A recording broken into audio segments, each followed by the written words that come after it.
lamang at pista ng Pasko at ng tinapay na walang pampaalsa.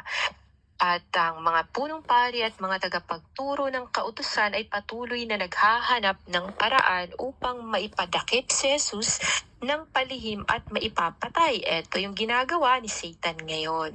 Dinideceive niya, pinapatay, no?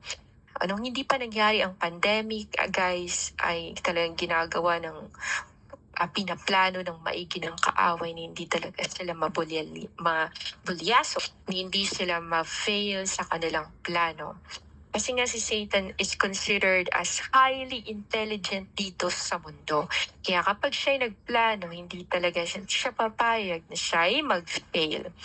At yun nga, ang failure lang ng kanyang gawa ay ang ginagamit ng Panginoon Jesus Christ na tao as a spiritual sword. At yun yung puspos ng Holy Spirit. Kasi pag puspos ka ng Holy Spirit, i-reveal ni Lord Jesus Christ yung mga hidden, mga ginagawa ni Satan para mag-failure siya sa kanyang mga plano. Hindi siya makakagawa dahil kapag ikaw ay ginagawa the Lord as spiritual, powerful sword dito sa mundo, lahat ng sasabihin mo, pag sinabi mo paralyzed talaga ang kalaban.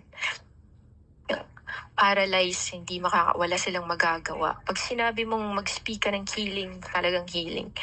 Kasi pag ikaw ay nagpagamit kay Lord Jesus Christ, alam mo ang value ng pananalita. Alam mo ang value ng tono, value ng bawat salitang lalabas sa iyong bibig. Dahil alam mo na ang salita ay may power. Kaya pag nagsalita ka, nag-pronounce ka, talagang sasubmit din ang mga kalaban mo. Sasubmit ang kaaway mo. 2 araw na lamang yun nga at pista ng Pasko at ng tinapay ay ayaw na Lord ng hypocrisy na may inaalagaan kang ahas sa puso o pinapatulog ka ng diablo sa kanilang sa hatred, yung mga kasalanan na yun.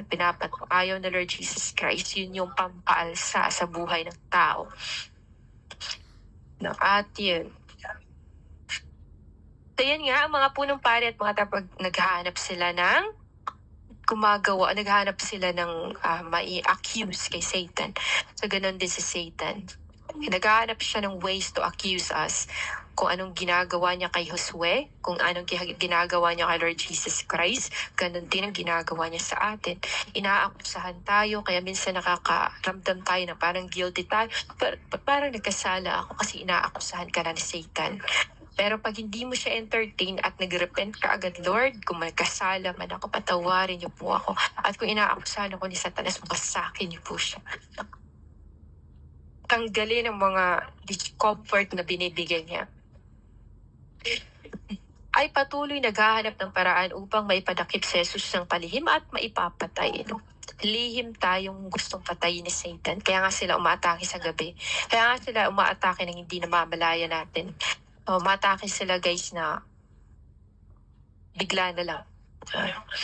Yun nga. Pinuhusan ng pabango si Jesus. Nang nasa Bethania noon si Jesus sa bahay ni Simon na may ketong, habang siya'y kumakain, dumating ang isang babaeng may dalang isang sisidlang alabastro na puno ng napakamahal na pabango mula sa katas ng purong nardo. Binasag niya ang sisidlan at ibinuhos ang pabango sa ulo ni Jesus.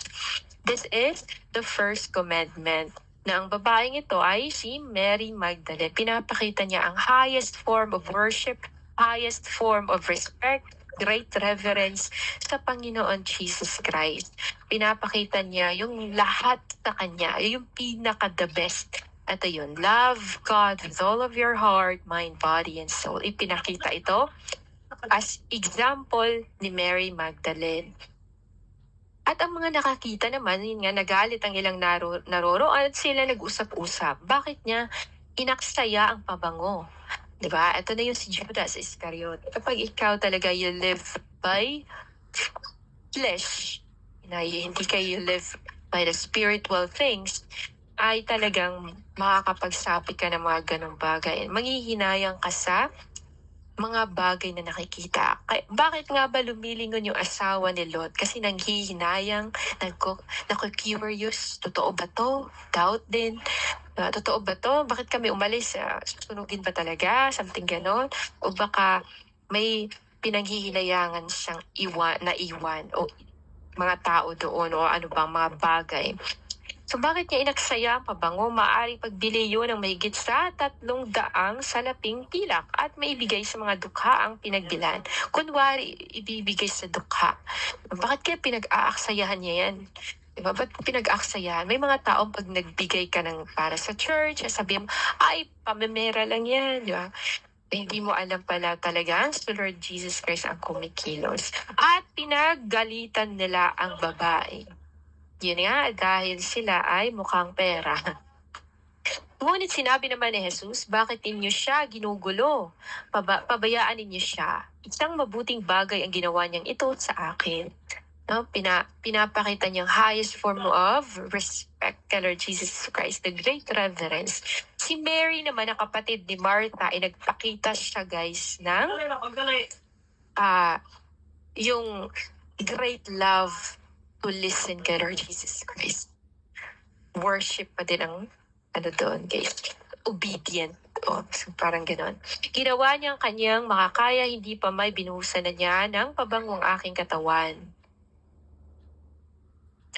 Sapagkat habang panahon kasama ninyo ang mga dukha at anumang oras ninyong naisin ay makakagawa kayo sa kanila ng mabuti. Alam nyo, guys, alam na the Lord kung anong laman ng puso ni Judas. Pero never niyang ni-reveal kasi hindi pa na panahon. Tapos yun nga, sinabi niya na kahit anong oras ay kasama nila, nakikita nilang dukha. Parang gusto sabihin ni Lord, mamaya pag wala na ako, hindi na kayo tutulong sa dukha. Mga may dukha, mga dukha. No? Hayaan na lang si Mary Magdalene.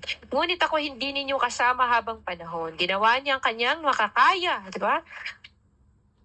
Yung butiki.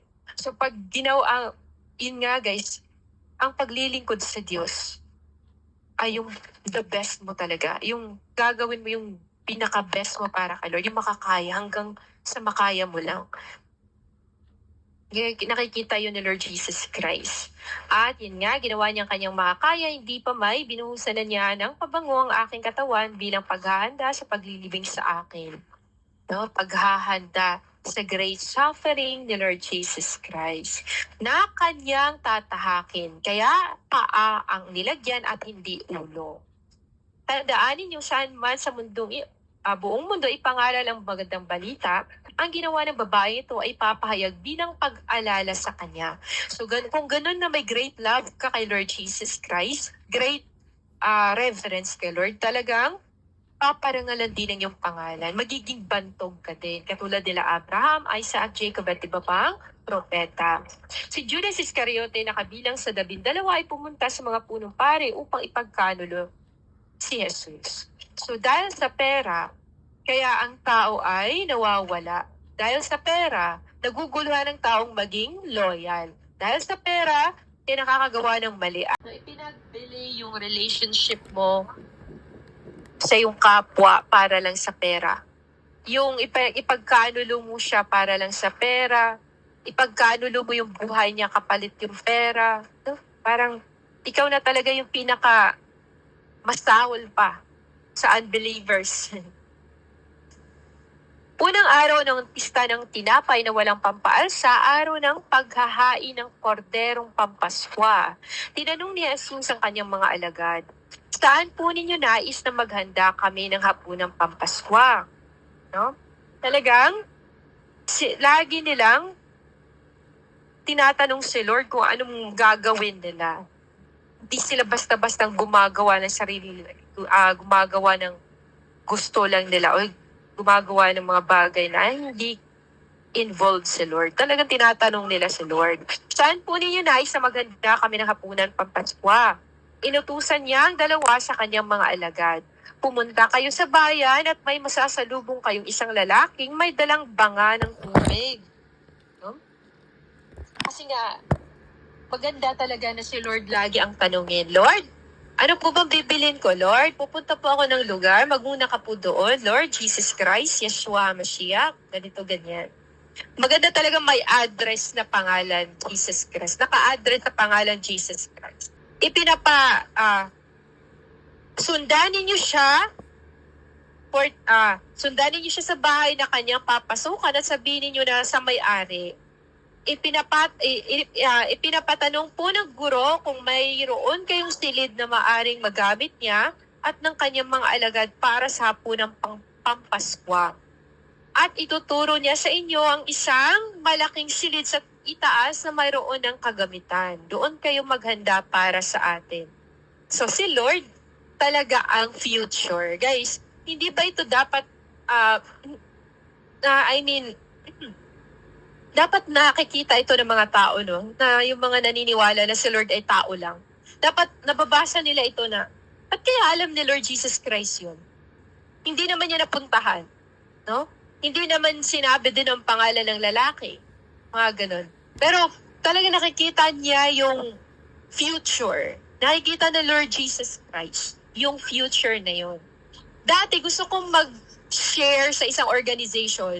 Parang yun yung mga tao na may, may mga anxiety, may depression, doon sila pumapasok para hihingi ng advice or gusto ng kausap, mga ganun.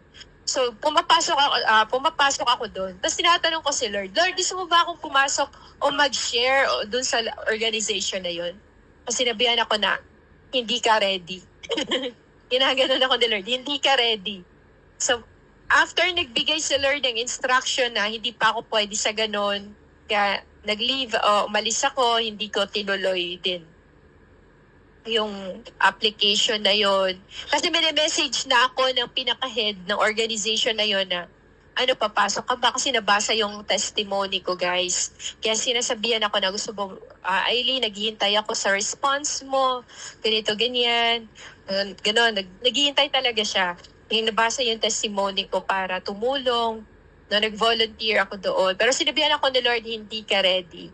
Kahit gaano kaganda sa paningin mo yung gusto mong maaring gawin para kay Lord, na gusto mong mag-share sa panahon na yan, sa panahon na yun, gusto talaga mag-share. Pero sinabihan ako ni Lord, hindi ka ready. So alam ni Lord ang pinaka deepest part sa akin. No? Alam ni Lord yung puso ko, mas kilala niya ako.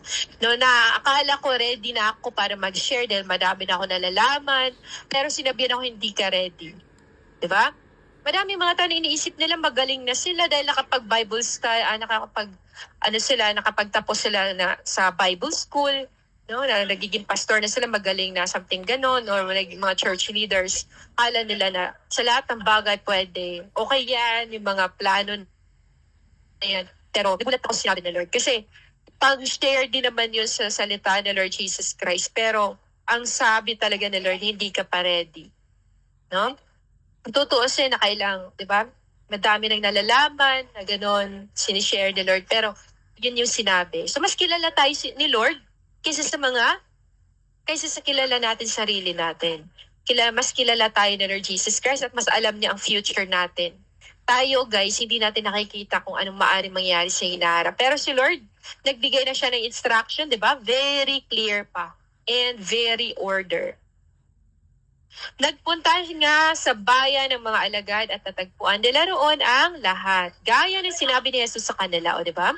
Talagang yung sinasabi ni Lord ay naging material.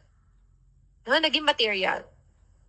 Bigla na lang, ganun, sinasabi niya. Kaya, kapag may pupuntahan kang bagay, kailangan mo lang magtiwala sa Diyos at maging positibo. Na pagpunta mo doon, magiging okay lahat ang mangyayari. Mga ganun. Kinagabihan, dumating si Jesus na kasama ang 12. Habang sila'y kumakain, sinabi ni Jesus, tandaan ninyo ito, isa sa inyo na kasalo ko ngayon ay magkakanulos sa akin. So ito yung mensahe na binigay sa akin ni Lord pagkadating ko doon sa Cavite, na isa daw na may magkakanulos sa kanya. Tapos yun nga, narinig ko na lang, biglang may dumating na message na isang kasamahan namin na gano'n na pala. No, iba na yung paniniwala niya. So nagbigay na ng reminders or warning or ano pa man na binigyan ako ng information ni Lord na may isang magkakanulos sa kanya. Nalungkot ang mga alagad at ang bawat isa ay nagtanong sa kanya, hindi ako iyon, di po ba Panginoon? Di ba mapapaisip ka talaga? Hala, baka ako yun. Di ba? Pag sinabing, baka isa ka sa Judas Iscariot, mga ganon-ganon. Tapos sasabihin mo, may isang magkakanulo kay Lord, ganito, ganyan. Tapos sabi, baka ako yun, ano ba yan? Ayokong maging, narinig ko si Abs, no? Ayokong maging Judas Iscariot, mga ganon. Pero yun nga, pag nakita ni Lord Jesus Christ, yung puso na mahal siya, guys, you don't have to worry. Kasi iniingatan ni Lord talaga yung taong nagmamahal sa Kanya. Nagpunta nga sa bayan, yun nga, ang mga alagad at tatagpuan nila roon na lahat, gaya ng sinabi ni Jesus sa kanila. At inihanda nila ang hapunang Pampaskwa. So for sure, na-surprise yun sila or na-overwhelm. So, ang galing talaga nun. Jesus, may something talaga sa kanya. May mapapaganon pa siguro. Kasi hindi pa ganun talaga lalim din yung pang-unawa nila or yung understanding nila dun sa mga sinasabi ni Lord. Kasi wala pang Holy Spirit. Kasama pa kasi nila yung Holy Spirit na nagsasalita, na naging tao. So, hindi pa talaga pumapasok sa puso yung Holy Spirit. Para mabuksan yung spiritual understanding nila.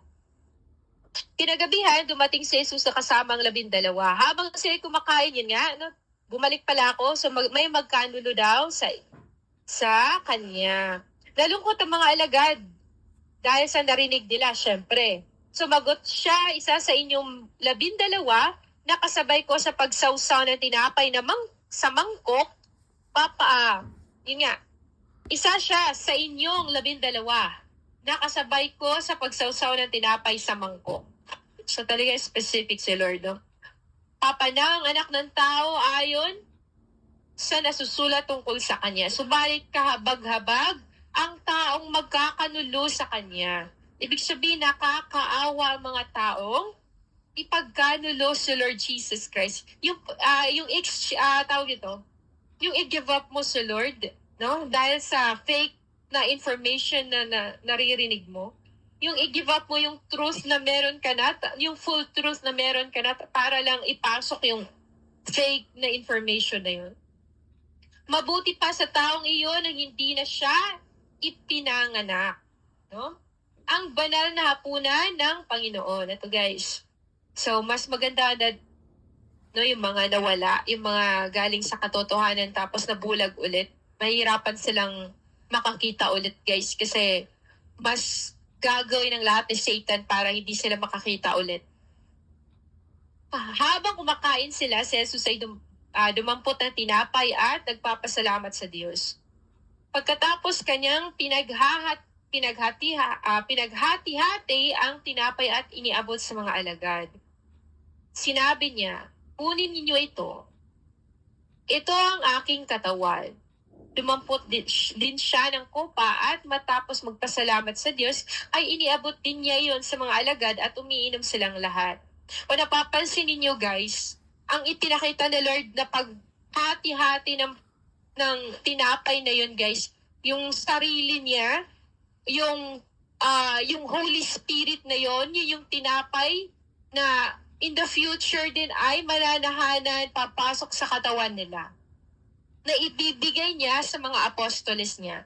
So yun, pansin niyo, yung pagdampot, paghati-hati ni Lord Jesus Christ ang tinapay, no? Yun yung sign na papasok din ang Espiritu ni Lord, dahil si Lord ang light of the world, the bread of life, at papasok din si Lord Jesus Christ later, after niya mamatay sa krus at after din niyang ma-ascend sa langit.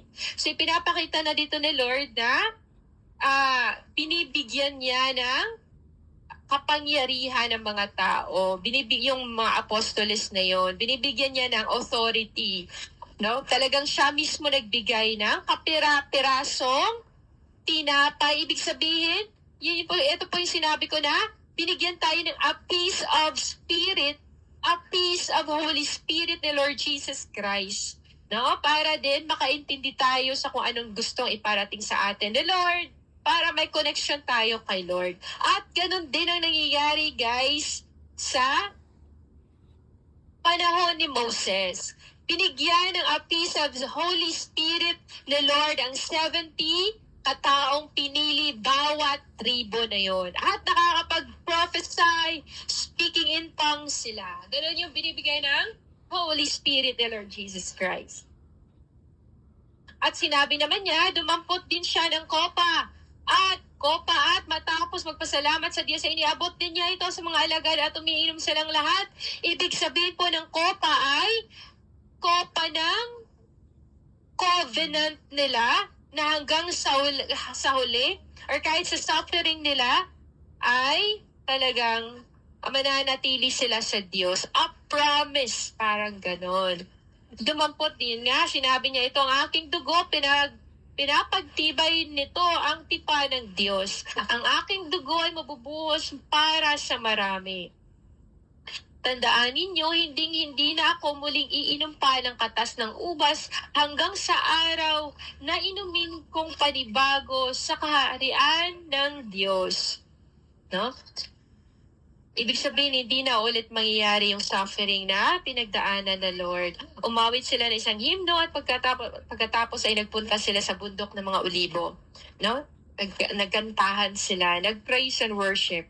Sinabi ni Jesus sa kanila, ako'y iiwan ninyong lahat sapagkat sinasabi sa kasulatan, papatayin ko ang pastol at magkakawatak-watak ang mga tupa. So, kapag ang pastol, guys, ay inatake ni Satanas, guys, hindi man literal as patay, pero sa spiritual inaatake, ang mangyayari sa mga members ay magkakawatak-watak. So, magkakawatak-watak. Kasi ganun din nangyayari noon. So, history repeats itself. Ganon. Sumagot si, papatayin ko ang pasol at magkakawatak-watak ang mga tupa. Ngunit pagkatapos na ako'y muling buhayin, mauuna ako sa inyo sa Galilea. So, pinapredict na ni Lord ang future, guys. Dito makikita natin, sinasabi ng Lord Jesus Christ na siya ay yesterday, today, and the future, and forever. Sumagot si Pedro, kahit na po kayo iwan ng lahat, hindi ko kayo iiwan. Ito yung sinasabi ng karamihan, o pinapag-promise sila before water baptism, Lord, hindi kita iiwan hanggang kamatayan. Gagano na sila. Magpapakamatay ako sa katotohanan, tas sunod na mga buwan, wala na sila sa church. Hindi na sila mananampalataya, bumalik na sila sa mundo. Ganon ang kanilang uri ng pagpapakamatay. Sila pala ang namatay sa spiritual at nawala sa Diyos. Sinabi ni Jesus sa kanya, tandaan mo, sa gabi ring ito, bago tumilawak ang manok, nang makalawa, 3 beses mo akong ikakaila. Na ibig sabihin, ang salita ng tao ay sinungaling. Yun nga, lies, full of lies, nagbabago, pabago-bago ang isip ng tao. No? Ibig sabihin, hindi galing kay Lord Jesus Christ. So, ito ay galing lang sa flesh. Galing lang sa, yun nga, sarili niyang gusto. O di kaya tawag nito, wala lang, lumabas na sa kanyang bibig. Dahil yun yung, dahil siguro na natatakot siya or yun nga, parang gusto lang na may masabi. Parang ganon. Subalit lalong pinagdiinan ni Pedro, kahit ako'y patayin kasama ninyo, hindi ko kayo ikakaila. Di ba? Sinasabi niya, Lord, I promise you, papakamatay ako para sa katotohanan, para sa iyo, Lord. Pero yun nga, sinasabihan na siya na ikakaila mo din ako. Pero yun nga, pinagdiinan pa din niya. So, nanalangin si Lord Jesus Christ sa Gethsemane kasi nga gusto ng kaaway din patayin si Pedro. Gusto din ng kaaway mapahamak si Pedro. Dumating sila sa isang lugar na tinatawag na Gethsemane. Sinabi ni Jesus sa kanyang mga alagad, maupo muna kayo rito habang ako'y nananalangin. Bakit nga ba guys, puro bundok, laging sa bundok si Lord nananalangin? Kasi guys, ang bundok is parang highest form of prayer. Parang ganon. Isinama niya sina Pedro, Santiago at Juan. Nagsimulang mabagabag at maghirap ang kanyang kalooban. Kasi nakita niya yung future, kaya nararamdaman niya. Nakikita niya yung future, kaya nararamdaman niya.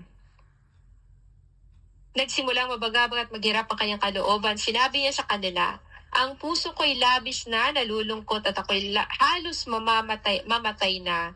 Maghintay kayo rito at magbantay. parang yung suffering na yun, nadadanasin niya, nakita na niya, naramdaman na niya.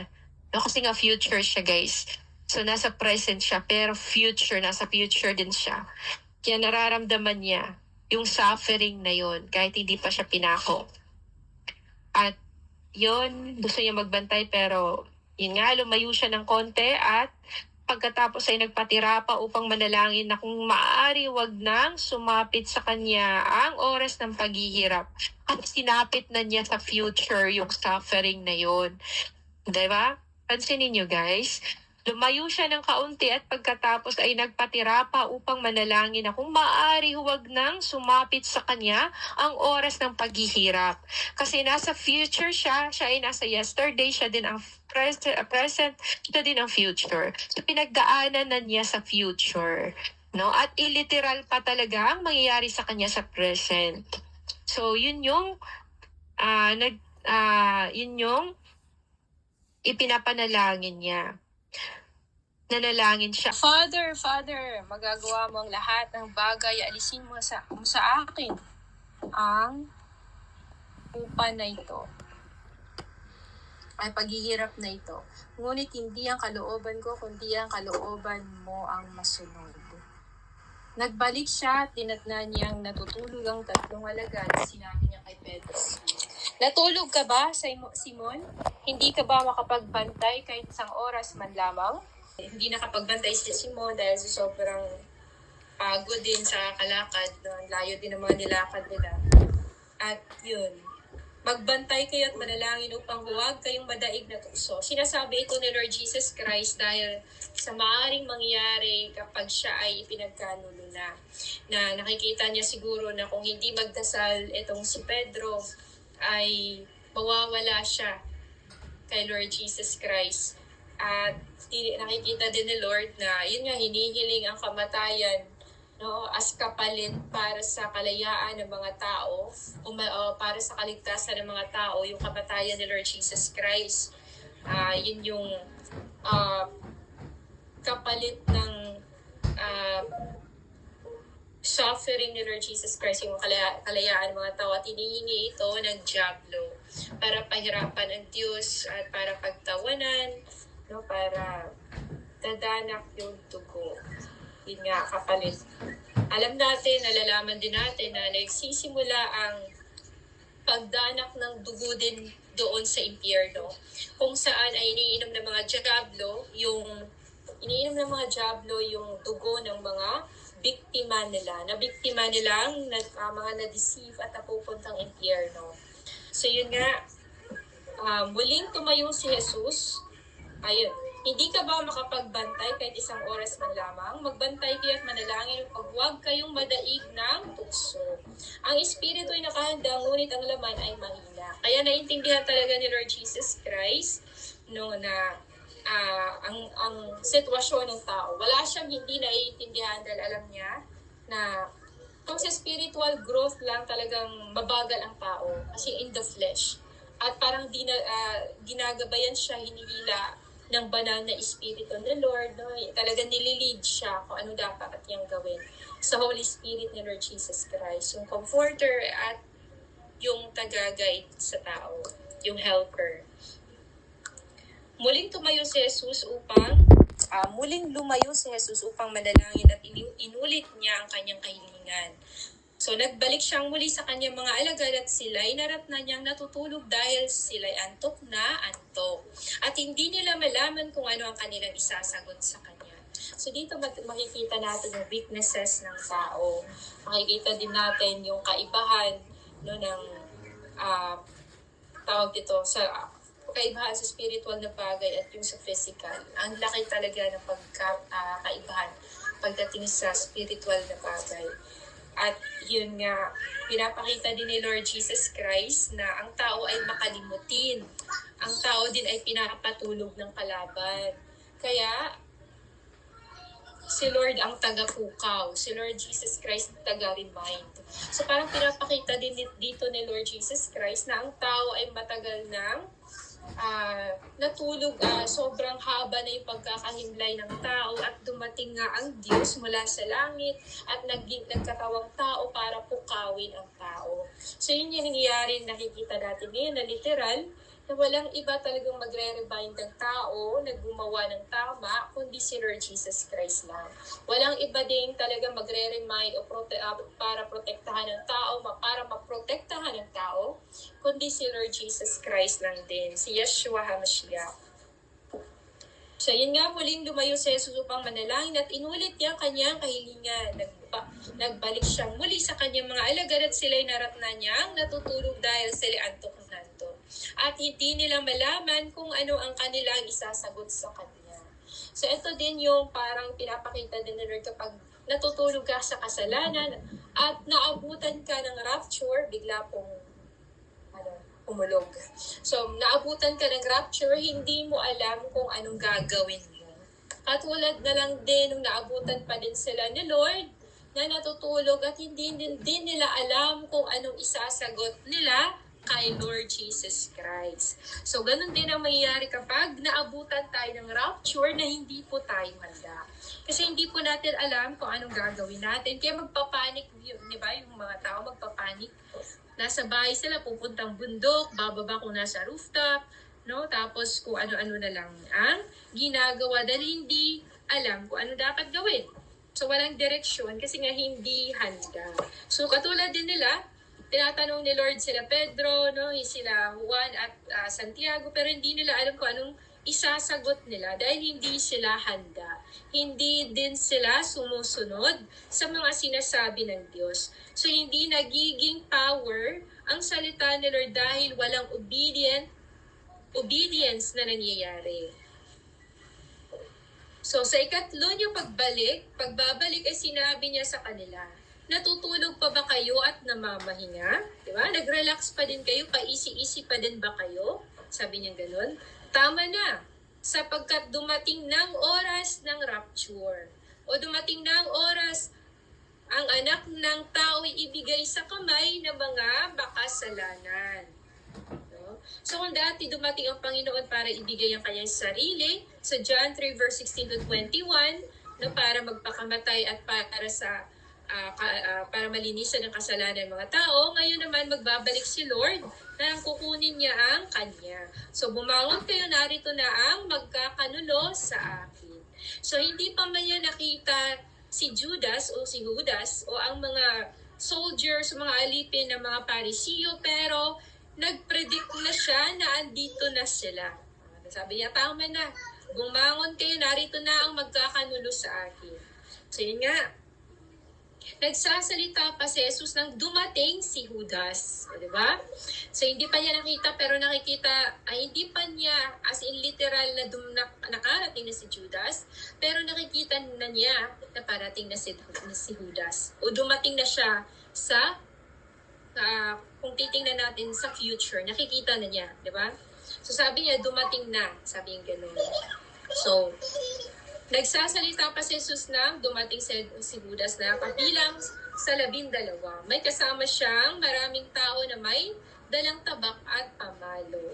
So, pansinin niyo guys, ang ating kalaban ay nakarely sila sa kanilang lakas, sariling lakas, sa kanilang tapang, nakarely din sila sa tabak, no, pamalo. Doon din nakarely, same din kay Satan, nakarely siya sa power na binigay sa kanya ni Lord dati, na ginamit niya sa kasamaan. Nakarely din siya sa presence ng fear, na kung anong meron sila na power, yun, nakarely sila doon. Pero tayo ay nakarely sa Diyos. So, katulad sinabi ni David na, kung ikaw makikipaglaban ka sa pamamagitan ng iyong lakas at yung sa iyong laki, pero ako makikipaglaban sa pangalan ng Diyos, Yeshua HaMashiach, Yahweh Jesus Christ. So yun. So may kasama siyang maraming tao, yun nga. Sila ay isinugo ng mga punong pare. So dito nakikita natin mga pare din pala, no? Ang nagpapako kay Lord Jesus Christ. Ang mga pare mismo din ang pumatay. Mga Parisiyo na mga hypocrite At same din sa mga pari ngayon ng Katoliko, di ba? Mga hypocrite. Mga tagapagturo ng kautusan at mga pinuno ng bayan. Bago pa man dumating, nagbigay na si Judas ng isang hudyat. Binibigyan niya ng sign. No? Kung sino daw yung hahalikan niya, siya iyon. Siya na yun, si Lord. So dakpinin niyo siya at bantayang mabuti. Kasi nga alam nila ang kakayanan ni Lord Jesus Christ. So pagdating ni Judas, agad siyang lumapit kay Jesus. Guro, sabi niya, ang bati niya at ito'y kanyang hinalikan. Kiss of betrayal. Agad niyang sinunggaban at dinakip ng mga tao si Jesus. Bumunot ng tabak ang isa sa mga nakatayo roon at tinaga ang alipin ng pinakapunong pari at natagpas ang tenga niyon. So ito yung sinasabi ni Lord kay Pedro nung nagdarasal si Lord sa Gethsemane. Yung dala-dala niya, yung 3 apostoles niya. Sinasabihan niya, magdasal kayo para hindi kayo matempt. Para hindi ka matempt magkasala, hindi ka matempt na manakit ng kapwa mo o tagpasin yung tenga ng alipin ng punong pare. Kaya dahil hindi sila nagdasal guys, kaya nagkasala si Pedro sa part na to. So araw-araw ako nagtuturo sa templo at naroon din kayo, ngunit hindi ninyo ako dinakip. Kasi nga guys, hindi pa iyon panahon. So ito ay pinapakita ni Lord Jesus Christ na ang kalaban ay umaatake tuwing gabi. No? Kapag tahimik na ang paligid, biglang darating ang atake ng kalaban. So pinapakita din ng Lord Jesus Christ ang pagiging traidor ni Satanas dito guys sa part na to. Traidor, kung anong klaseng tao ang mga tawag dito, sumundo kay Lord Jesus Christ o humuli sa Kanya. So, araw-araw ko nagtuturo sa templo at naroon din kayo, ngunit hindi nyo kayo dinakip.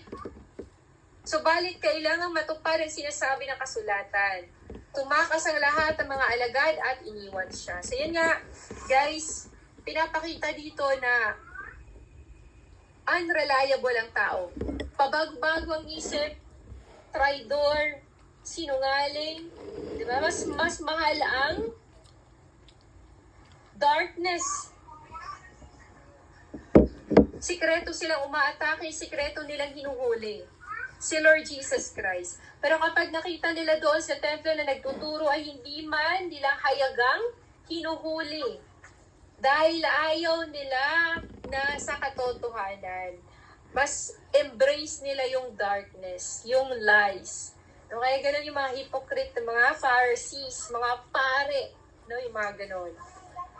So, tumakas ang lahat ng mga alagad at iniwan siya. So, ipinagkanulo, hindi lang pala si Judas, guys, ang nagkanulo sa Diyos, kundi mismo ang mga iba pa mga apostoles na tumakas din pagkahuli kay Lord Jesus Christ. So, do not ever expect sa tulong o wag kang mag-expect no, na talagang faithful sa'yo kahit kapwa mo believers. Dahil pinakita sa atin dito ni Lord na kahit siya ay iniwan ng kanyang mga disipulo. So, sinundan si Jesus ng isang binatang walang damit. Maliban sa balabal niyang lino, sinunggaban ito ng mga tao, ngunit iniwan niya ang kanyang balabal at tumakas na hubad. No? May naglakas ng loob na sundan kung saan nila dalhin si Lord Jesus Christ, pero yan sinunggaban at natakot. So, may mga times na may mga tao na gusto talaga sumunod kay Lord Jesus Christ. Pero once na sila ay sinunggaban or sisindakin na sila ng mga problema, no, ng tinatakot na ng diablo, ay hindi sila nakakapagpatuloy. Hindi sila nakakapagpatuloy sa pakikipag-isa sa Panginoon. So, si Jesus sa harap ng kataas-taas sa kapulungan ng mga Hudyo. So, ito guys, sa 53, verse 53, nila si Jesus sa bahay ng pinakapunong pare na kung saan ay nagkakatipon na doon ang lahat ng mga punong pare. Ayun na. No? Mga sabwatan style. Yung mga, parang kung titingnan, parang mga sindikato, no? Si Pedro ay sumunod kay Jesus, ngunit malayo ang agwat niya sa kanya. Diba? Nakadistansya. Minsan, kapag ang tao natatakot talaga sa mga nakikita niya sa paligid niya, pag nagkaroon ka ng takot, makakaramdam ka ng distansya sa Diyos. I mean, magiging distansya, magkakaroon ng distansya yung relationship mo sa Diyos. Katulad na lang nangyayari kay Pedro. Dahil natakot siya sa maaring gawin sa kanya ng mga tao din, na humuli din kay Lord Jesus Christ, kaya dumistansya siya. Nakikita natin dito yung fear. No? Yung takot sa papatay ng katawan, pero hindi naman makakapatay ng kaluluwa. So, ngunit malayo ang agwat niya sa kanya. Nagtuloy siya hanggang sa patio ng pinakapunong pari at naupo upang magpainit sa tabi ng apoy. Katabi niya roon ang mga bantay. Ang mga punong pari at ang buong kataas-taasang kapulungan ng mga Hudyo ay naghanap ng maipaparatang kay Jesus upang siya ay maipapatay. Magagawin ng lahat ni Satan talagang akusahan ka to the fullest para ikaw ay mamatay. At yun nga, katabing yun yung mga ginagawa ng mga Parisiyo. Ang mga punong pari at ang mga punong kataas-taas ang kapulungan ng mga Hudyo ay naghanap ng maipaparatang kay Jesus upang siya ay maipapatay. Kung ano ginawa nila kay Susana dati, gano'n din ginagawa nila sa kay Lord Jesus Christ. Ngunit wala silang makita. No, kapag ikaw naglakad sa Holy Spirit, guys, kahit anong gawing akusahan ng kaaway, hindi ka maakusahan. Kasi nga, you are considered as forgiven and righteous in the eyes of the Lord Jesus Christ. So, ngunit wala silang makita. So, maraming saksi ang nagsabi ng kasinungalingan laban sa kanya. So, si Lord ay nagagalit talaga sa sinungaling na saksi. Ngunit hindi nagkatugma-tugma ang kanilang mga patotoo. So dito pa lang guys, kahit nag-iisa lang si Lord at pinagtutulungan siya, pinapakita dito ni Lord God, Jesus Christ, no, yung wisdom na meron sila, na ito guys ay walang kwenta. Hindi nagkakaisa, no, dahil yun nga pinadalhan ng confusion, spirit of confusion. Pinapahiya sila sa sarili nilang ginagawang kasamaan.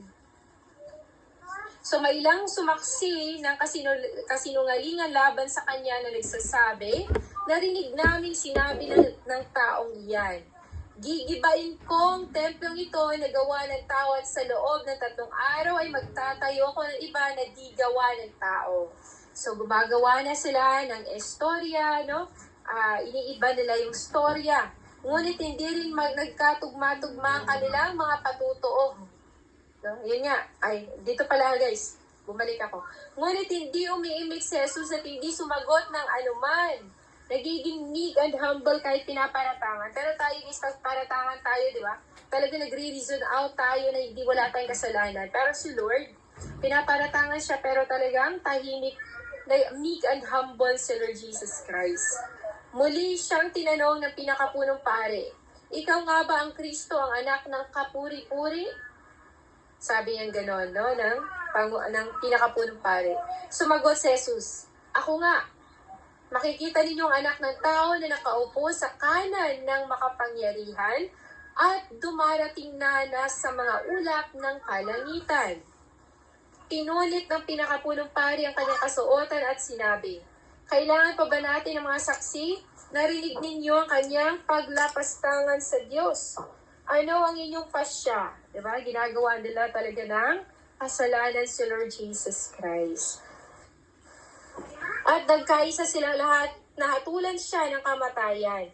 At siya'y sinimulan nilang pahirapan. So yun nga guys, minsan nagkakasala ang tao. Maganda yung pinahirapan ka dahil ginawa mo yung tama. Pinahirapan ka yung dahil inakusahan ka. Hindi dahil pinahirapan ka dahil nagkasala ka. No? Talagang magigilty ka nun habang pinaparusahan ka. I mean, walang glorification kasi pinagbayaran mo yung ginawa mong mali. Pero dahil kay Lord, katulad ng kay Lord Jesus Christ, pinarusahan siya kahit wala siyang kasalanan. No? Talagang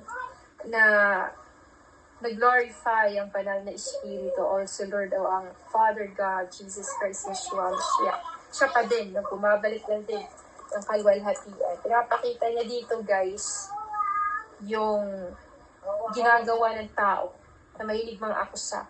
Judgment agad kahit walang matibay na ebidensya o hindi yan namang katotohanan, di ba? Tao. At nagkaisa sila lahat, natulan siya ng kamatayan at siya sinimulan nilang pahirapan, di ba? Pinahirapan, dinuraan siya ng ilan, piniringan, at pinagsusuntok. Diba? Sinaktan si Lord Jesus Christ. Imagine that. Ang hari ng mga hari na bumaba mula sa langit, no? Bumaba sa lupa, ay naging ginawang punching bag, pinahirapan, dinuraan. Talagang grabe yung pinagdaanan ng Lord Jesus Christ. Hulaan mo nga sino ang sumuntok. Yun nga dito ang sinabi dito, guys, na hulaan mo nga sino ang sumuntok sa'yo, sabi nila. At siya'y binugbog ng mga bantay. So, hindi na siya umimik. Wala na siyang lakas. Kasi nga, guys, in the flesh pa din siya. Kahit na Diyos siya, nasa katawang tao siya. At hinayaan niya na pahirapan yung katawan niya, na mawasak yung mga flesh desires para magkaroon ng heavenly desires ang tao. Hinayaan niya na mag-suffer siya para mailigtas ang kanyang mga anak na ginawa niya out of love. Ngunit nagkaila si Pedro. Wala akong dito pala, guys, wait. Samantala si Pedro naman ay nasa patio sa ibaba nang lumapit ang isang babaeng katulong ng pinakapulong pare. Nakita nito si Pedro na nagpapainit sa apoy. Pinagbasdang mabuti at pagkatapos ay sinabi, kasama ka rin ni Jesus na taga Nazaret. Ngunit nagkaila si Pedro. Wala akong nalalaman sinasabi mo, umalis siya at nagpunta sa labasan at tumilaok ang manok. No, naalala niya sinabi ni Lord. Nakita na naman siya ng babaeng katulong at sinabi sa mga naroon, ang taong ito isa sa kanila at muling nagkaila si Pedro. Muli siyang nagsinungaling. Makalipas ang ilang sandali, sinabi kay Pedro ng mga nakatayo roon, talagang isa ka sa kanila, taga Galilea ka rin, hindi ba? Parusahan nawa ako ng Diyos kung nagsisinungaling ako. Grabe, no? Talagang paparusahan siya. Hindi ko kilala ang taong iyan. No? Pinagkanulo pa din nila, mga apostoles, si Lord Jesus Christ.